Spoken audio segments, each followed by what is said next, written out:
Hi, I'm Tim. Welcome to our channel and thanks for logging on. If you enjoyed these videos, do me a favor and subscribe to our YouTube channel right here at Watchbox Reviews. I would really appreciate it, and I promise to update daily. If you love this watch, you can see it and you can buy it on our website, thewatchbox.com.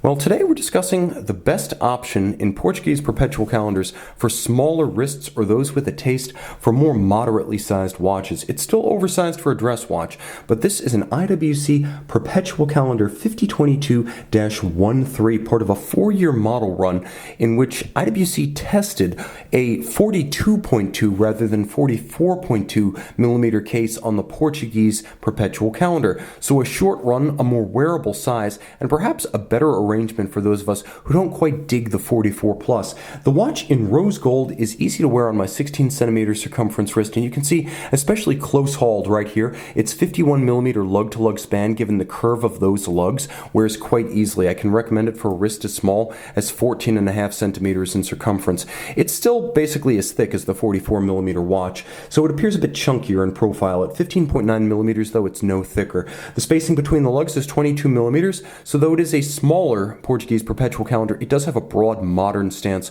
with a 22 millimeter lug spacing, and that would be the size of the strap you would order if you wanted to accessorize. I can recommend the factory piece, though. It's beautifully made with a honey brown, large rectangular scale alligator leather and semi-gloss. You can see that it's lightly bolstered. It has a monotone stitch, a folded edge construction, there's calf skin on the underside, and a very substantial IWC pink gold deploying clasp. Note several different types of finish. You have polish internally, IWC Schaffhausen, and then polish and satin externally with handsome bevels and facets. You'll also note that the actual bridge of the buckle is elevated over the stanchions, so the strap sits inside the buckle rather than stacking up underneath it. The buckle is heavy, meaning it helps to counterbalance the watch on the wrist, so it doesn't want to capsize if you wear it loosely. It has some of the counterbalancing effects that a bracelet would. The case band is simple but strong, as the Portuguese tends to be. Polished bezel, polished case back, linear satin finish through the mid case, and you can see that there's a compound curvature to the lugs as they actually tumble off to the side and curve down and away at their ends.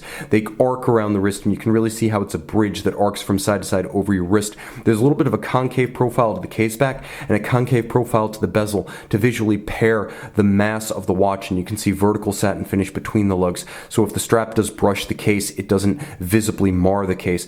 Now the dial is upscale and beautifully balanced. You have a railroad-style minutes track outboard, applique indices, applique Arabic numerals in red gold or pink gold to match the case, pink gold hands, and as you can see there is a beautiful aventurine moon phase, so that gold stone with the bits of metal flake sparkling almost like enamel at 12 o'clock. You'll also appreciate the fact that this is a very comprehensive perpetual calendar.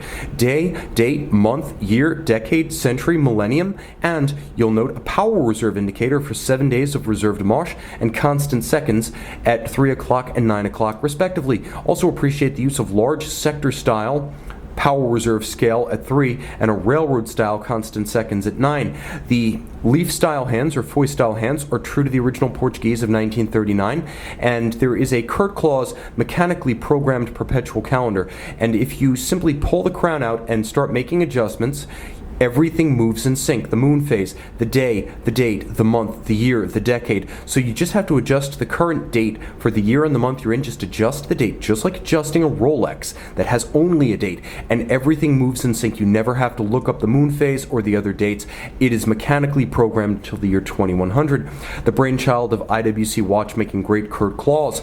On the case back, caliber 51613. You can see it is one of the world's largest automatic calibers. In-house constructed to suit large cases like the Big Pilot and the Portuguese Automatic. 7-day power reserve bidirectional automatic winding. You can see it uses IWC's ceramic Peloton pawl-based winding system. Still a metal pawl wheel, but with ceramic pawls. You can see this system is highly upgraded, but it's the bidirectional, shock-resistant, pawl-based Peloton system developed by another IWC watchmaking great, Albert Peloton, in the mid-20th century. The balance beats away at 21,600 vibrations per hour. It is free-sprung, adjusted in 5 positions like a chronometer, and features a handmade overcoil hairspring for concentric beating, isochronous action, and precision in any orientation with respect to gravity.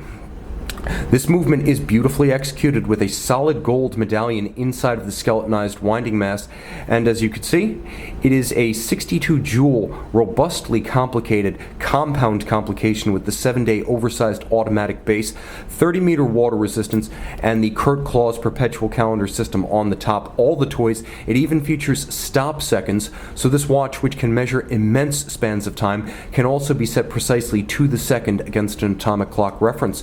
You can see this rare 42mm IWC Perpetual Calendar, the 5022-13 in pink gold, and make it yours on the watch box.